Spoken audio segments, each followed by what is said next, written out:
भारत यात्रा की शुरुआत कर रहे हैं। इस यात्रा के दौरान हम लोग कई फेज में पूरे भारत में जाएंगे।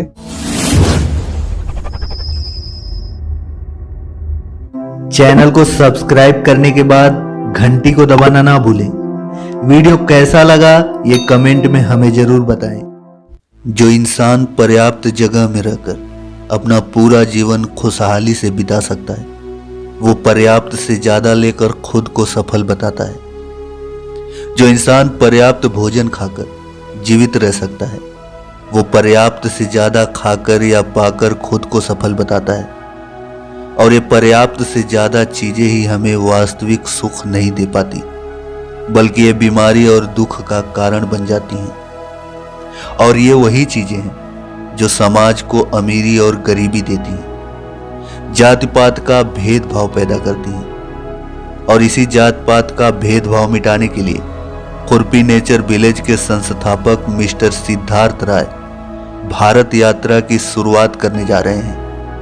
भारत यात्रा क्या है और कैसे एक यात्रा से जात पात का भेदभाव मिटाने का प्रयत्न करने वाले हैं सिद्धार्थ राय, तो जानेंगे उनके विचारों को उनकी ही जुबानी। अगर आप भी जानना चाहते हैं उनके विचारों को, तो इस वीडियो को बिना स्किप किए अंत तक अवश्य देखें। अभी को हम लोग एक भारत यात्रा की शुरुआत कर रहे हैं। इस यात्रा के दौरान हम लोग कई फेज में पूरे भारत में जाएंगे, जिले जिले में पहुंचेंगे। वहाँ के लोगों से मिलने का हमारा एक आइडिया है कि हम जाएं, पहुंचें और लोगों से पहुंचकर एक मुट्ठी केवल अनाज इकट्ठा करें। वो एक मुट्ठी अनाज जब हम लोगों से इकट्ठा कर रहे होंगे तो हम उनसे ये नहीं पूछ रहे होंगे कि आपकी जाति कौन सी है। हम सिर्फ वो एक मुट्ठी अनाज एक इंसान से इकट्ठा करने का काम करेंगे। और जब हमारी भारत यात्रा समाप्त होगी तो उस एक मुट्ठी अनाज को, जो कि अलग अलग लोगों से इकट्ठा करा गया होगा, उसको आपस में मिलाकर रोज यहाँ खुरपी पर एक भंडारा का आयोजन करा करेंगे, जिसमें यहाँ पर आने वाले हर आदमी के लिए, चाहे वो गरीब हो, चाहे अमीर हो, चाहे कोई भी हो, उसके लिए एक समय का भोजन का इंतजाम होगा। वो एक तरह से इसको प्रभु का आशीर्वाद समझ करके एक साथ एक पंक्ति में बैठकर खाना खाएगा। उस पंक्ति में कोई ये नहीं पूछेगा कि आपकी जाति क्या है या किस जाति के इंसान ने ये अनाज आपको दिया।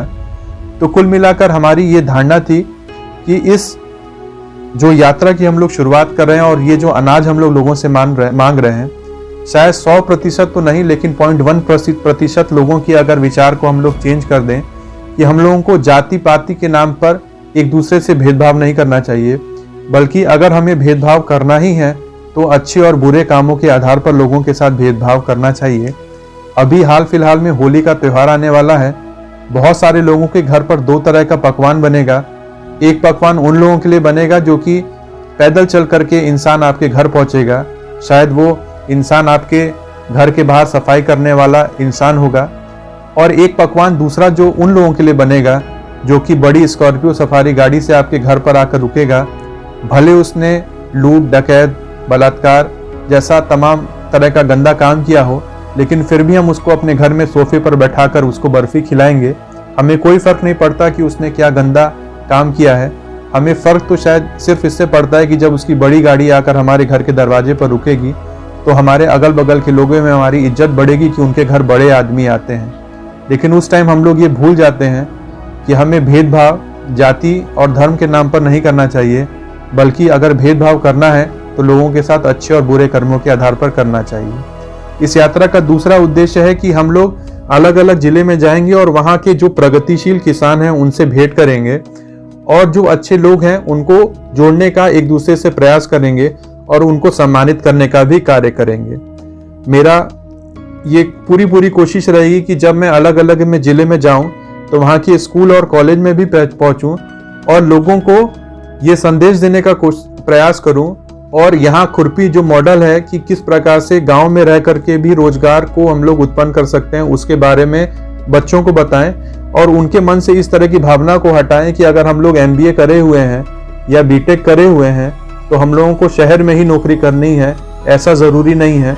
हम गांव में भी आकर बहुत अच्छा काम कर सकते हैं और अपना खुद का काम करके कई लोगों को रोजगार दे सकते हैं। इस यात्रा का उद्देश्य एक ये भी है कि जो हमारे भारत के सीमा पर डटे हुए जवान हैं, हम उनके परिवारों से मुलाकात करें, उनको सम्मानित करने का काम करें।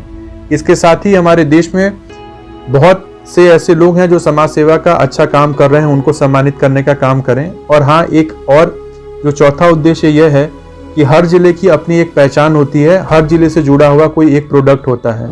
उस प्रोडक्ट को बनाने वाले जो कारीगर हैं उनसे मिलें, उनकी ज़िंदगी को जानें और उनको भी प्रोत्साहित करते हुए उनका सम्मान करें और उनकी चीज़ों को बनाने का ढंग और वो क्या कहते हैं उसको आप तक पहुंचाने का काम करें। तो ये पूरी यात्रा का उद्देश्य है। ये पद यात्रा भी है और इसको गाड़ी से भी पूरा करा जाएगा। 7 मार्च से इस यात्रा की शुरुआत हम लोग करने जा रहे हैं। सबसे पहले गाजीपुर, उसके बाद चंदौली, उसके बाद बनारस, भदोही, मिर्ज़ापुर, उससे पहले प्रयागराज, रायबरेली, लखनऊ, पीलीभीत, शाहजहांपुर करते हुए ये प्रथम चरण हम लोग उत्तराखंड होते हुए दिल्ली पर आकर समाप्त करेंगे।